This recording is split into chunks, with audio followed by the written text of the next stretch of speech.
हरे। ग्रंथ श्रीमद् भागवतम महापुराण की जय। श्रीमद् भागवतम चौथा स्कंद श्लोक संख्या पहला अध्याय श्लोक संख्या 26 से प्रारंभ करेंगे। इस आध्यात्मिक जगत में प्रवेश करने से पहले गुरु और गौरंग से कृपा की याचना करते हुए मंगलाचरण करेंगे, ताकि हम जो कुछ श्रवण करने वाले हैं उसका हमें पूरा पूरा लाभ प्राप्त हो सके, जो कि है कृष्ण प्रेम की प्राप्ति। गुरवे गौरचन्द्राय राधिकाय तदालये कृष्णाय कृष्णभक्ताय तद्भक्ताय नमो नमः। नारायणं नमस्कृत्य नरं चैव नरोत्तमं दैवीं सरस्वतीं व्यासं ततो जयमुदीरये। नष्टप्रायेषु अभद्रेषु नित्यं भागवत सेवया भगवती उत्तमश्लोके भक्तिरभवति नैष्ठिकी। पञ्चतत्त्वात्मकं कृष्णं भक्तरूपस्वरूपकं भक्तावतार भक्ताख्यं नमामि भक्तशक्तिकम्। जय श्री कृष्ण चैतन्य प्रभु नित्यानंदा श्री अद्वैत गदाधर श्रीवासदि गौर भक्त। हरे कृष्ण कृष्ण कृष्ण हरे हरे, हरे राम राम राम हरे हरे। ग्रंथ श्रीमद् भागवत महापुराण की जय। चौथा स्कंद अध्याय पहला, जिसका शीर्षक है मनु की पुत्रियों की वंशावली। तो मनु महाराज की कितनी पुत्रियां हैं? 3 पुत्रियां हैं, आकुति, देवहूति और प्रसूति। आकुति का विवाह रुचि प्रजापति के साथ इस शर्त पे हुआ था कि उनको जो पुत्र उत्पन्न होगा वो मनु महाराज को दिया जाएगा। और उनको ट्विंस उत्पन्न होते हैं, एक पुत्र जो भगवान विष्णु के अंश अवतार यानी यज्ञ भगवान, और उनकी पुत्री दक्षिणा, उनका विवाह। 12 संतान, 12 पुत्र उत्पन्न होते हैं।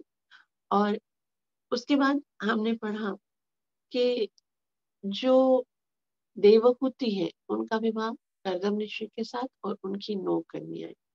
उनमें से कला का विवाह मरीचि के साथ होता है और अनुसुईया का विवाह अत्रि मुनि के साथ होता है। अत्रि मुनि को जब अत्रि मुनि को ये आदेश मिलता है कि आपको संसार का सृजन करना है, तो फिर उन्होंने कहा कि मुझे बहुत तपस्या करनी है पहले। और वो तपस्या करने के लिए आते हैं। कितने सालों तक तपस्या करते हैं? 100 सालों तक एक पैर पर खड़े होकर तपस्या करते हैं। उनके सर से एक बहुत ही अग्नि पुंज निकलता है और फिर तपस्या में वो भगवान से ये प्रार्थना करते हैं कि हे जगदीश्वर, मुझे आपके जैसा संतान चाहिए। और इनकी इस प्रार्थना को सुनकर ब्रह्मा, विष्णु और महेश उनको दर्शन देने के लिए आते हैं। उनको प्रणाम करके बहुत ही सुंदर स्तुति करते हैं अत्रि मुनि, और उनकी इस तेज को वो देख नहीं पाते हैं, आंखें बंद कर देते हैं। और उसके बाद कैसे प्रार्थना करते हैं वो हम आज से पढ़ेंगे श्लोक नंबर 26 से। अत्रि मुनि जो है, हाँ, यहाँ पर मैत्रेय मुनि कहते हैं, चेतस्तत् प्रवरणं युञ्जन् नस्तावि सहताञ्जलि लक्षणया सुप्तया वाचा सर्वलोकगरीयसी। चेतस्तत् प्रवरणम, चेतस्य मतलब अपने हृदय को, तत् प्रवणम यानी उन पर टिका कर, जो ब्रह्मा विष्णु महेश उनके सामने खड़े हैं, युंजन यानी बनाकर, अस्तावीत यानी स्तुति की, सहतम अंजलि हाथ जोड़कर, श्लक्षणया यानी भावपूर्ण सूक्तया प्रार्थनाएं की, वाचा यानी शब्दों से, सर्वलोक गरीयसा यानी सारा संसार जो है सम्मानीय है। तो किस तरह से वो स्तुति करते हैं, मैत्रेय मुनि बता, अत्रियो वाच विश्वोद्भव स्थितिलये विभञ्ज विभज्यमानै माया गुणैरनुयुगम् विगृहीतदेहा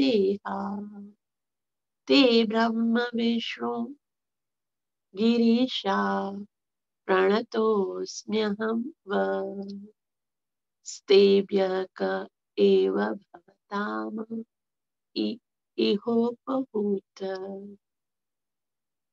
वे कहते हैं, विश्वोद्भव स्थिति येषु, विश्व यानी इस पूरा संसार जो है, वो उद्भव यानी सृष्टि, स्थिति यानी पालन करना, और लयेशु अर्थात संसार का प्रलय करना।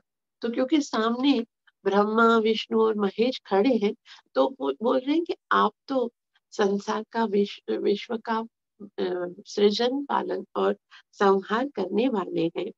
इसलिए विभिच्यमान है, विभक्त और माया गुण यानी प्रकृति के गुणों को अनुयुग यानी विभिन्न कल्पों के अनुसार विग्रह धारण करते हैं। यानी अब आप तो भगवान तो माया से परे हैं, गुणों से परे हैं, लेकिन सृजन करने के लिए भगवान जो है वो रजोगुण को, और पालन करने के लिए सत्वगुण को, और प्रलय करने के लिए तमोगुण को धारण करना है। इसीलिए ये गुणा अवतार वो भगवान लेते हैं। विगृहति देहा यानी शरीर धारण करते, ते ब्रह्मा विष्णु गिरीशा, वो कौन है, ब्रह्मा विष्णु और गिरीशा यानी शिव जी।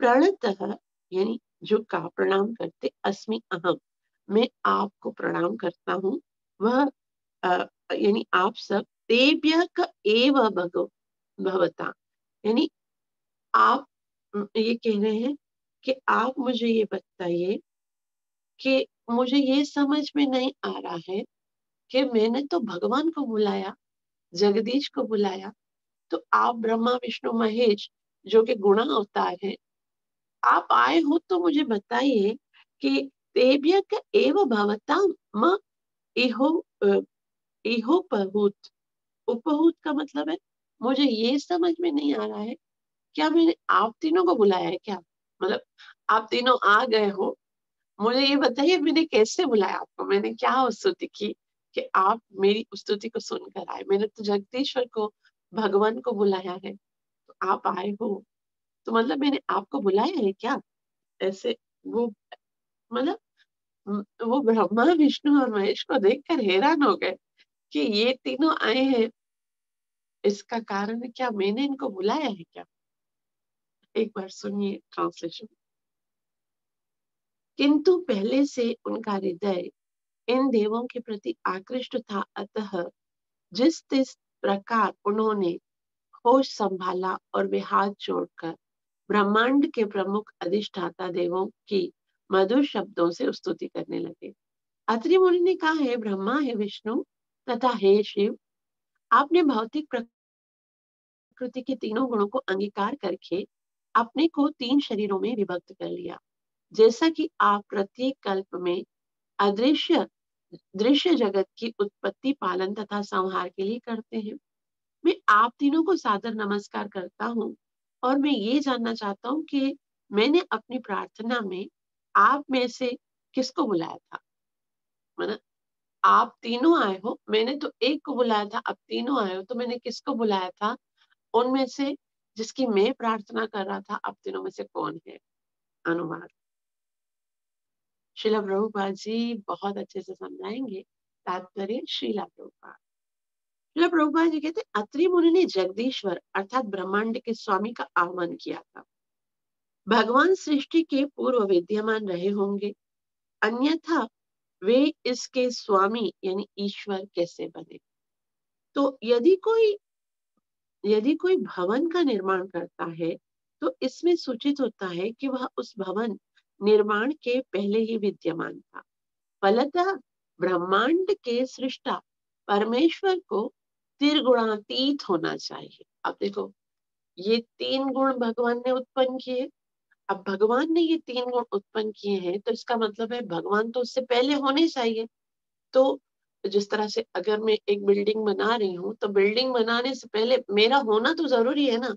उसी तरह से ये संसार, ये माया, इसकी रचना भगवान ने की है, तो इसकी रचना से पहले भगवान है। तो यहाँ पर श्री प्रभुपाद जी बोलते हैं कि परमेश्वर को त्रिगुणातीत होना चाहिए, किंतु यह ज्ञान है, यह ज्ञात है कि विष्णु सतोगुण के, ब्रह्मा रजोगुण के तथा शिव तमोगुण के अध्यक्ष है। अतः अत्रि मुनि ने कहा, वह जगदीश्वर अवश्य ही आप में से ही कोई है, किंतु आप तीनों एक साथ प्रकट हुए हैं, अतः मैं ये नहीं पहचान पा रहा हूं कि मैंने किसको आवाहन किया था। कृपया मुझे बताए कि आप में से वास्तव में कौन जगदीश्वर है। वस्तुतः अत्रि मुनि को भगवान विष्णु की स्वाभाविक स्थिति के विषय में संदेह था, किंतु उनका दृढ़ विश्वास था कि जगदीश्वर माया द्वारा उत्पन्न प्राणी नहीं हो सकते। उनका यह प्रश्न है कि उन्होंने किससे बुलाया था, यह सूचित करता है कि वे भगवान की वैधानिक स्थिति के विषय में संशय पूर्ण थे। अतः उन्होंने तीनों से प्रार्थना की, कृपया मुझे बताइए कि जगत का दिव्य स्वामी कौन है। वस्तुतः उनका विश्वास था कि सारे के सारे भगवान नहीं हो सकते, बल्कि इन तीनों में से एक ही जगदीश्वर हो सकता है। तो बहुत ही सुंदर भाव है। जैसे मैं बुलाऊं, हे भगवान आके मेरी रक्षा कीजिए, हे भगवान मैं आपका आह्वान करती हूँ, और भगवान बहुत बहुत सारे भगवान आ जाए, मतलब बहुत सारे आ जाए, ब्रह्मा विष्णु महेश या अलग अलग देवता आ जाए, तो एक संदेह मन में उठेगा कि मैंने तो भगवान को बुलाया, ये सब आए हैं, तो प्रणाम तो हो, इच्छा तो बहुत होगी, उनकी स्तुति की, उनका प्रणाम किया, लेकिन फिर भी ये एक हृदय के अंदर संदेह या एक हृदय के अंदर जिज्ञासा तो रहेगी कि इनमें से भगवान कौन है। इतने सारे तो भगवान नहीं हो सकते ना, एक ही हो सकता है। तो उन्होंने भी एक जगदीश्वर को बुलाया था, और उनको ये भी पता था कि जो जगदीश्वर होगा, जिसने संसार की रचना होगी, वो गुणातीत होगा। ये तो तीनों गुणों के स्वामी हैं, तो फिर लेकिन अब आए हैं तो जाहिर सी बात है इनमें से कोई जगदीश्वर होगा, तो स्वयं स्वयं ही क्लेरिफाई कर दें कि वो कौन उनमें से भगवान कौन है। तो आगे न अत्रि मुनि जो है वो बोलते हैं भगवान को, ये तीनों ये देवता हैं, उनको कहते हैं, एको मयेह भगवान विविध प्रधान चित्तीकृत प्रजनया प्रजननाय कथा नो यूयम् अत्रागतास्तनुभृता मनसोऽपि दूरा ब्रूत प्रसीदत महानिह विस्मयो मे। एको मयेह, एको यानी एक ही को, मयेह अर्थात मेरे द्वारा, भगवान भगवान विविध प्रधान है। भगवान यानी परम पुरुष, विविध अनेक प्रधाने यानी साज सामग्री द्वारा, यानी मैंने तो एक भगवान को बुलाया है, और मैं यही भगवान से प्रार्थना कर रहा हूँ कि आपके जैसा पुत्र उत्पन्न हो। तो वे कहते चित्तीकृत, मन में स्थिर किया हुआ, प्रजनाय यानी संतान उत्पत्ति के लिए, कथम नो यूयम, कथम यानी क्यों, किंतु यूयम यानी तुम सभी, अत्र आगता मैंने एक भगवान से प्रार्थना की थी कि आप जैसा पुत्र मुझे मिले, तो आप सब एक साथ यहाँ पर प्रकट हुए, उसका कारण क्या है? तन्मृताम यानी देहधारियों का, मनस मन, अपि यानी अप, दूरात यानी दूर से, ब्रूत प्रसीदत महानिह विस्मयो में, यानी ब्रूत यानी कृपा करके, प्रसीदत मुझ पर प्रसन्न होइए, मतलब आप कृपा करिए, मुझ पर प्रसन्न होकर मेरा ये संदेह दूर करिए कि महान यह विस्मयो, मेरे मुझे बहुत महान संदेह हो रहा है कि मैंने तो भगवान से प्रार्थना की थी कि भगवान आकर मेरे संतान, आपके जैसा संतान चाहिए, और आप तीनों आए हो।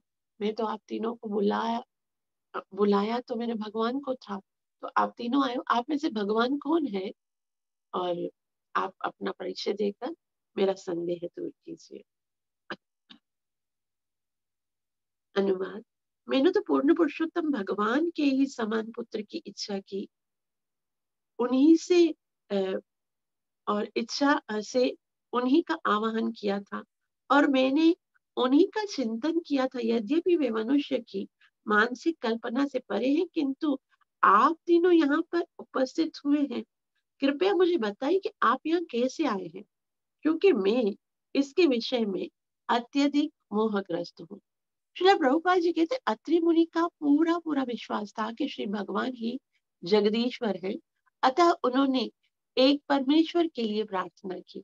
अतः उन्हें विस्मय हो रहा था कि तीनों किस प्रकार प्रकट हो गए। तो मैत्रेय मुनि जो है वो विदुर को बहुत सुंदर रीति से समझा रहे। वे कहते हैं, मैत्रेय उवाच इति तस्य वचः श्रुत्वा त्रयस्ते विबुधर्षभा प्रत्याहु श्लक्षण्या वाचा प्रहस्य तमृषिं प्रभो इति तस्य वचः श्रुत्वा। और इस तरह से जब मैत्रेय मुनि की इतनी मासूम बात को सुना, मतलब इतना इनोसेंट थे, वो बोल रहे थे मुझे पता ही नहीं है, मैं तो भगवान को बुला रहा था। आपको बुलाया क्या मैंने? आप तीनों आए हो, आप में से कोई भगवान होगा, आप अपना परिचय दीजिए। तो इस तरह की बात जब उन्होंने सुनी, मैं अत्रि मुनि को इस प्रकार से बोलते हुए देखा, श्रुत्वा त्रयस्ते विभु दर्शभा, यानी तीनों महान जो देवता हैं वो बहुत ही, मतलब उनको अच्छा लगा, वो हंसने लगे, उन्होंने मुस्कुराया।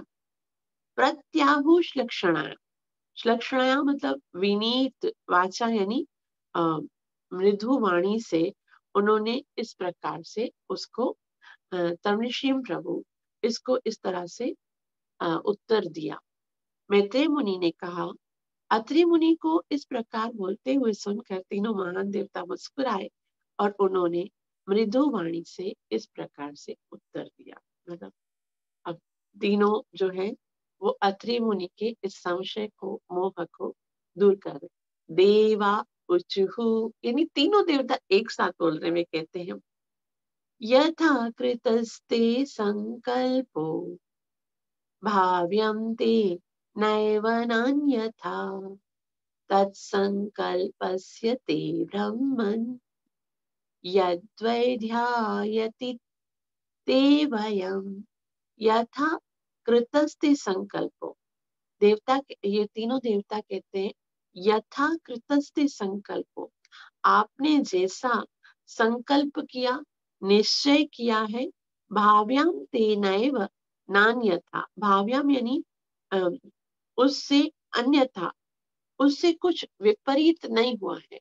जैसा आपने संकल्प किया है उसी के अनुसार हम आए हैं, उसके विपरीत कुछ नहीं हुआ है। सत्संकल्पस्य ते ब्रह्म, सत्संकल्प जिसका निश्चय डिगता नहीं है, मतलब सत्संकल्प होता है जिसका, ते यानी तुम्हारा, ब्रह्मण, हे ब्रह्मण, आपका जो संकल्प है वो दृढ़ है, और इसलिए यह जो वह यानी निश्चय ही, ध्यायते ते वयम, तो आपने मतलब हम, वो हम ही हैं जिसका आप ध्यान कर रहे थे। तो जो जिसका आप ध्यान कर रहे थे वही आए हैं, आप उसके विपरीत कुछ भी नहीं हुआ है।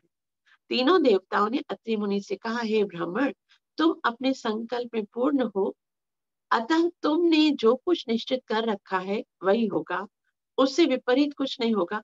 हम सब वे ही पुरुष हैं जिनका तुमने ध्यान किया था, और इसीलिए हम सब तुम्हारे पास आए हैं।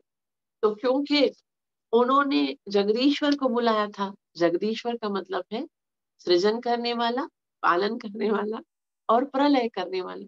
तो बोला आपका संकल्प दृढ़ है, जो आपने संकल्प किया है वैसा ही होने वाला है और कुछ विपरीत नहीं होगा। आपने जिसका ध्यान किया है वही आपके साथ प्रकट हुए। श्रील प्रभुपाद की जय। श्रील प्रभुपाद जी कहते हैं, अत्रि मुनि को जगदीश्वर या भगवान के किसी रूप विशेष का कोई स्पष्ट ज्ञान नहीं था। उन्हें न तो अनायास ही श्री भगवान का चिंतन किया था। महाविष्णु जिनके सांस से करोड़ों ब्रह्मांड का उद्भव और फिर उन्हीं में लय होता है, जगदीश्वर माने जा सकते हैं। अभी उनको तो पता नहीं था ना। देखो, जब तक भक्त को पता नहीं है ना कि मैं किसको बुला रहा हूँ, उसको तो कम से कम पता होना सही। तो यहाँ श्री प्रभुपाद जी बोलते जगदीश्वर माना जा सकता है विष्णु भगवान को, क्योंकि उनकी सांसों से करोड़ों करोड़ों ब्रह्मांड निकलते हैं और फिर उन्हीं में लय हो जाते, जगदीश्वर माने जा सकते हैं। गर्भोदक्षाय विष्णु भी, जिनकी नाभि से कमल प्रकट हुआ है, जो ब्रह्मा का जन्म स्थल है, जगदीश्वर माने जा सकते हैं, है ना। कारण दक्षाय विष्णु भी माने जा सकते हैं क्योंकि उन्होंने ब्रह्मांड को बनाया। गर्भोदक्षाय विष्णु भी जगदीश्वर माने जा सकते हैं क्योंकि उन्होंने ही ब्रह्मा जी को बनाया, जिन्होंने ब्रह्मा जी ने ही सारा संसार बनाया। और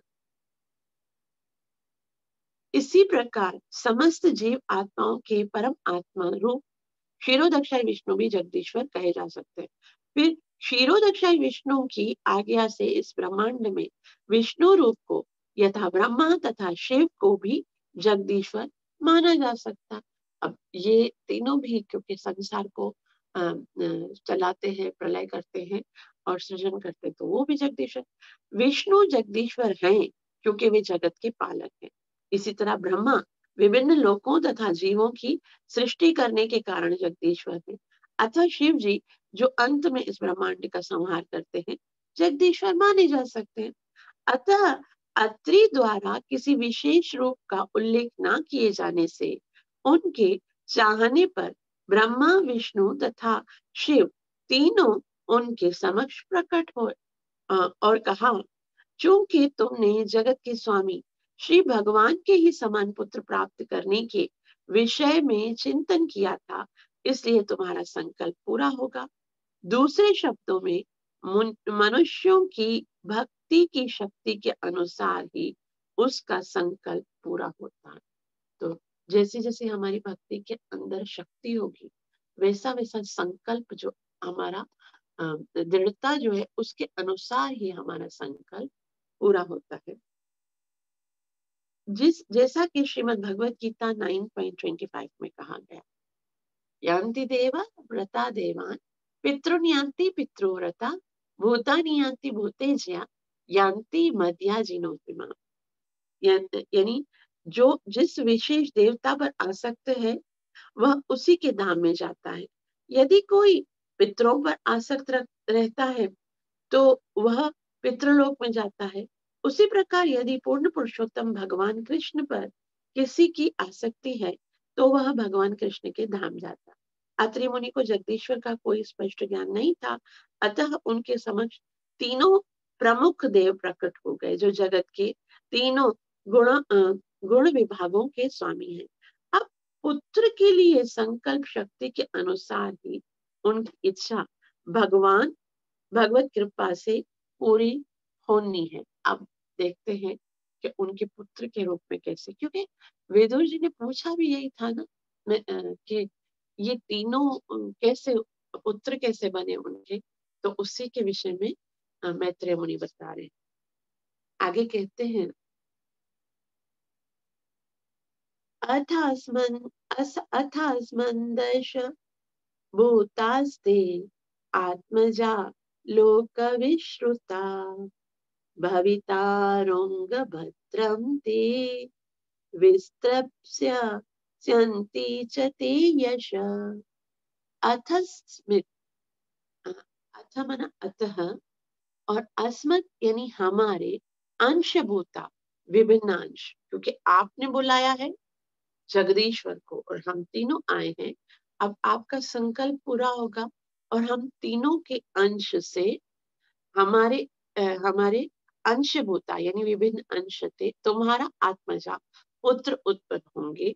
और लोक विश्रुता यानी पूरे संसार में ये तो आपके जो 3 पुत्र होंगे, हमारे अंश से आपको 3 पुत्र उत्पन्न होंगे और पूरे लोक में समस्त ब्रह्मांड पर प्रसिद्ध होंगे। भवितार भविष्य में जब आएंगे तो अंग, हे मुनि, भद्रम ते तुम्हारा कल्याण हो। तो तीनों देवता उनको आशीर्वाद देते हैं कि हम आप पर बहुत प्रसन्न हो गए हैं, आपका कल्याण हो, हमारे अंशों से आपको 3 पुत्र उत्पन्न होंगे भविष्य में। और विस्त्रिय विस विस्तृप्यस्यन्ति च ते यशः। तो आपके यश को पूरे संसार में फैला देंगे, ऐसे आपके महान पुत्र उत्पन्न होंगे हमारे अंश के द्वारा। अनुवाद, हे मुनिवर, हमारी शक्ति के अंश रूप तुम्हारे पुत्र उत्पन्न होंगे और हम तुम्हारे कल्याण के कामी हैं। अतः वे पुत्र तुम्हारे यश का संसार भर में विस्तार करेंगे। तो आगे मैत्री मुनि कहते हैं, एवं कामवरं दत्त्वा प्रतिजग्मुसुरेश्वरा सभाजितास्तयो सम्यक् दम्पत्योर्मिषितोस्ततः। एवं कामवरम दत्ता, एवं कामवरम यानी जिस प्रकार की उनकी इच्छा थी ऐसा ही वर दत्वा प्रदान करके, प्रतिजग्मु सुरेश्वरा, प्रतिजग्मु यानी वो सारे सुरेश्वर यानी जो सुर कहते हैं देवताओं को, ईश्वर मना प्रमुख, जो देवताओं के प्रमुख यानी ब्रह्मा विष्णु महेश, ऐसा उनकी इच्छा के अनुसार ऐसा वरदान देकर प्रतिजग्मु वापस चले गए। और सभाजितास्तयो यानी पूजित होकर, तयो यानी दोनों के सम्यक पूरी तरह से, दंपत्यो यानी पति पत्नी, मिशितो देखते ही देखते, तथा वो दोनों पति पत्नी कौन थे? अत्रि मुनि और अनुसुईया माता। वो देख रहे थे भगवान को और देखते ही देखते वो तीनों देवता वरदान देकर कल्याण की कामना करके वहां से चले गए। अनुवाद, इस प्रकार इस युगल के देखते ही देखते तीनों देवता ब्रह्मा विष्णु तथा महेश अत्रि मुनि को वर देकर उस स्थान से ओझल हो गए। आगे मैत्रेय मुनि कहते हैं, सोमो भूत ब्रह्मणोषेण दत्तो विष्णुस्तु योगवे दुर्वासा शंकरस्यांशो निबोधांग रस प्रजा। सोमो, सोमो यानी चंद्रमा, जो चंद्रलोक के स्वामी हैं, उभूत ब्रह्मणा, उभूत यानी उत्पन्न हुए, चंद्रमा उत्पन्न हुए, ब्रह्मणा यानी ब्रह्मा, ब्रह्मा के अंश। अब तीनों देवता आए थे तो तीनों के अंश से एक एक देव जो है उनके यहाँ उत्पन्न होने वाला है। ब्रह्मा के अंश से चंद्रमा उत्पन्न हुए और दत्त विष्णु, दत्ता यानी दत्तात्रेय भगवान विष्णु के अंश से तू, लेकिन योगविद अत्यंत शक्तिमान योगी थे दत्तात्रेय।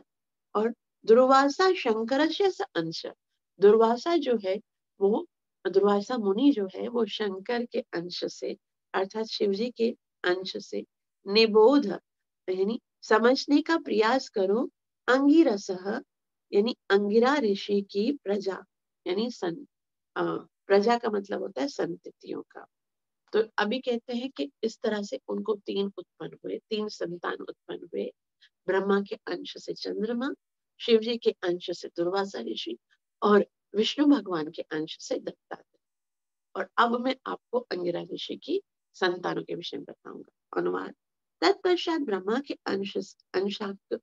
आंशिक विस्तार से सोमदेव उत्पन्न हुए। विष्णु से परम योगी दत्तात्रेय तथा शंकर यानी शिव जी के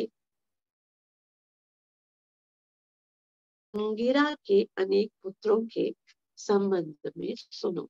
तो अब अंगिरा के पुत्रों, तो ये सब, इसे एक बात मुझे समझ में ये किस तरह से बता रहे हैं कि किस तरह से जो संतानें हैं, मनो की पुत्रियों की जो संतानें हैं, इसको ये उत्पन्न हुआ, उसको ये उत्पन्न हुआ, तो किस तरह से ये सृष्टि बनी है। तो शुकदेव गोस्वामी कितना बारीकी से प्रत्येक जितने भी ये स्टार्ट के जितने भी ऋषि हैं या जितनी भी कन्याएं हैं मनु की, उन सब की वंशावली को कितना डिटेल से बता रहे है ना। इससे पता चलता है पहले लोग जो है उनकी बुद्धि कितनी विस्तीर्ण होती थी। मतलब उनको अभी किसी को क्या संतान उत्पन्न हुआ है, किसी को क्या संतान उत्पन्न हुआ है, हम लोग जो है ना वो अभी तो, पहले तो कितने सारे बच्चे पैदा करते थे, हजारों बच्चे होते थे और लोग सबको याद करते थे। जब मिलते थे तो एक एक का नाम लेकर पूछते थे। और हम क्या होता है, हमारी बुद्धि का कितना है, कभी कभी तो ऐसा होता है मैं खुद जाती हूँ कहीं पर नामकरण करके आती हूँ और फिर दोबारा जब मिलते हैं मैं बोलती हूँ आपके बच्चे का नाम क्या है। मतलब इतना याद नहीं रहता है अब। लेकिन पहले जो है लोगों की बुद्धि, और अभी भी हम देखते हैं जो हमसे बहुत बड़े हैं ना, उनकी बुद्धि और भी ज्यादा इतनी अच्छी है। जैसे वैष्णवों में भी मैं देखती हूँ कि हम लोग के ना, मुझसे कोई पूछता है ना अगर, मैं तो अब प्रचार के लिए कहीं जाना होता है तो पूछते हैं दीदी मेरा नाम क्या है। तो सारे सवालों में सबसे ज्यादा मुश्किल काम मुझे ये लगता है, कोई मुझसे पूछते आप मेरा नाम क्या है, क्योंकि मुझे याद ही नहीं रहता। इतनी सारे लोगों से मिलना होता है और मतलब मुझे इतना पढ़ना भी नहीं आता, मुझे इतना अच्छे से प्रचार करना नहीं आता, तो मुझे मेहनत भी करनी पड़ती है क्योंकि मैं बहुत डल माइंडेड हूँ। तो मुझे बहुत पढ़ना पड़ता है, प्रैक्टिस करनी पड़ती है। तो पूरा कंसंट्रेशन जो है वो शास्त्रों में होता है। लेकिन कोई मुझसे मिलने आ रहा है, कोई मुझे बता रहा है, इवन कभी कभी ऐसा होता है किसी के घर पे आके रहते हैं, दोबारा जब वो मिलते हैं मुझसे पूछते हैं आप हमारे घर पे आए थे। तो इतना ज्यादा मुझे याद नहीं रहता। लेकिन मैं देखती हूँ हमारे यहाँ पर सार्वभौम प्रभु आते हैं ना, वो जब किधर भी चलते हैं, चाहे किधर भी इंटरनेट में कहीं पर भी चलेंगे ना, प्रत्येक व्यक्ति को नाम से जानते हैं। और नाम से जानते हैं क्योंकि वो इतने रिलैक्स होते हैं, उनको तैयारी नहीं करनी पड़ती है, उनको सब आता है। तो बस लोगों को समय देते हैं। आज हम लोगों को समय नहीं देते, अपनी लाइफ को इतना बिजी कर दिया, लोगों को इम्पोर्टेंस भी नहीं देते, तो इसलिए हम याद नहीं रख पाते। लेकिन पहले जो है वो लोगों को इम्पोर्टेंस मिलती थी बहुत, बहुत ज्यादा। और इस तरह से क्या है, जब कोई वैष्णव हमको पुकारता है, हमारे नाम से बुलाता है, तो हमको कितना अच्छा लगता है। अभी भी हम देखते हैं श्यामान कृष्ण दास जो आते हैं ऑस्ट्रेलिया से, वो भी हम सबको नाम से पुकारते हैं, उनको याद रहता है कि इनका नाम ये है। और इस तरह से जब वैष्णव जब पुकारता है, तब हमारा जो है ना उत्साह बहुत बढ़ता है कि वो हमें जानते हैं। मतलब मैं उनकी कृपा में हूँ तभी वो मुझे सेवा प्रदान कर रहे हैं। तो इस तरह से ये सब कितने भाग्यवान हैं कि मैत्रेय मुनि उनके विषय में बता रहे हैं। और मैत्रेय मुनि जो बता रहे हैं वही सुखदेव गोस्वामी परीक्षित महाराज को बता रहे हैं। तो इस तरह से ये सब कोई साधारण जीव नहीं है जिनके विषय में हम पढ़ रहे। तो हमको कभी कभी लगता है ना, ये इतने सारों का, उनकी पत्नी, उनकी कौन पत्नी है, उनके कितने बच्चे हैं, उनके कितने संतान हैं, वो कैसे, वो हम यहाँ पर क्यों पढ़ रहे हैं? क्यों पढ़ रहे हैं? क्योंकि ये हमारे पूर्वज हैं। उन्होंने कितनी कठिन तपस्याएं की हैं, जिसके तपस्या के कारण ही हम आज सुरक्षित जीवन बिता रहे हैं। तो अब, क्योंकि अभी अत्रि मुनि और अनुसुईया की संतानों के विषय में बताया गया, अब अंगिरा ऋषि की संतानों के विषय में वे कहते हैं, श्रद्धा त्व श्रद्धा त्वंगरस पत्नी चतस्त्रो सूत कन्यका सनीवाली कुहूरा का चतुर्थ्य नुम मति स्थिता श्रद्धा त्वंगरसः। श्रद्धा यानी श्रद्धा उनकी पुत्री, किसकी पुत्री?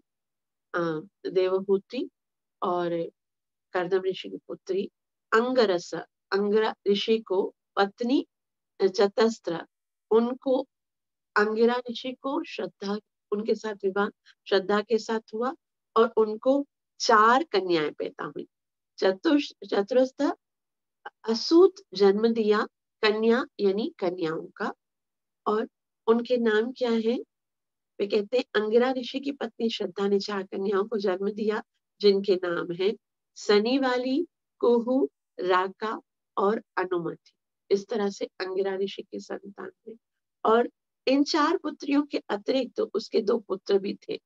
तत्पुत्रा वपरावस्ताम ख्यातौ स्वा रोचिषेन्तरे उतथ्यो भगवान साक्षात् ब्रह्मष्टिश्च बृहस्पति।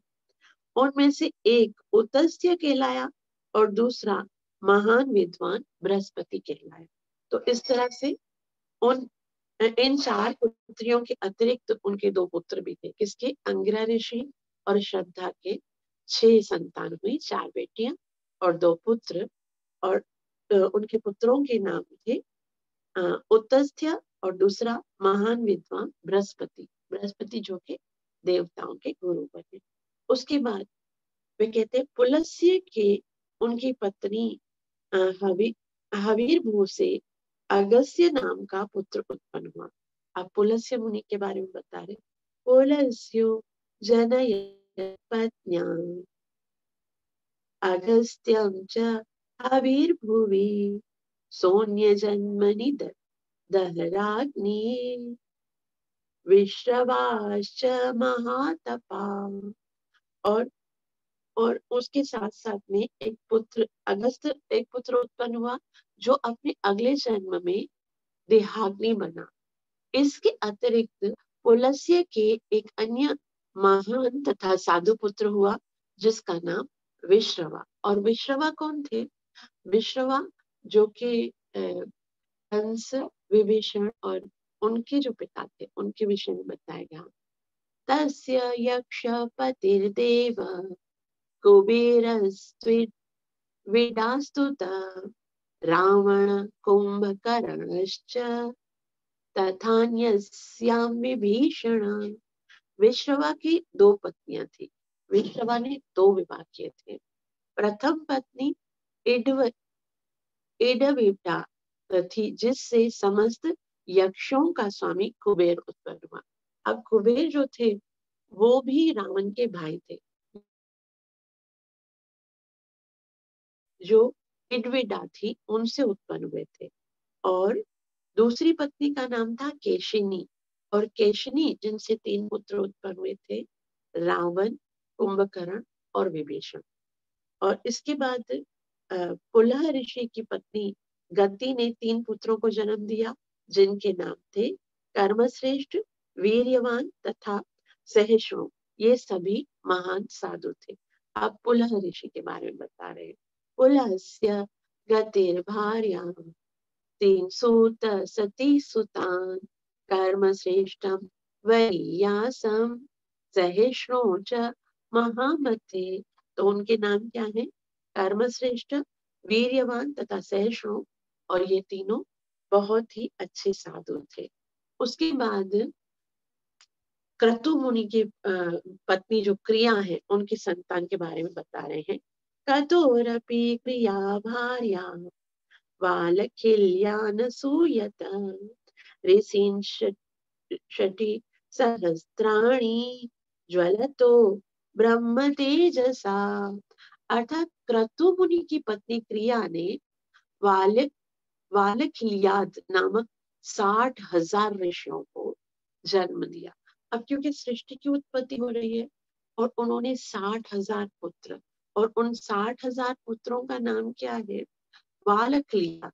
ये ऋषि ब्रह्म यानी आध्यात्मिक ज्ञान में बड़े चढ़े थे और उनका शरीर ऐसा ज्ञान से देदीप्यमान था। श्रील प्रभुपाद जी कहते क्रिया कर्दम मुनि की छठी पुत्री थी।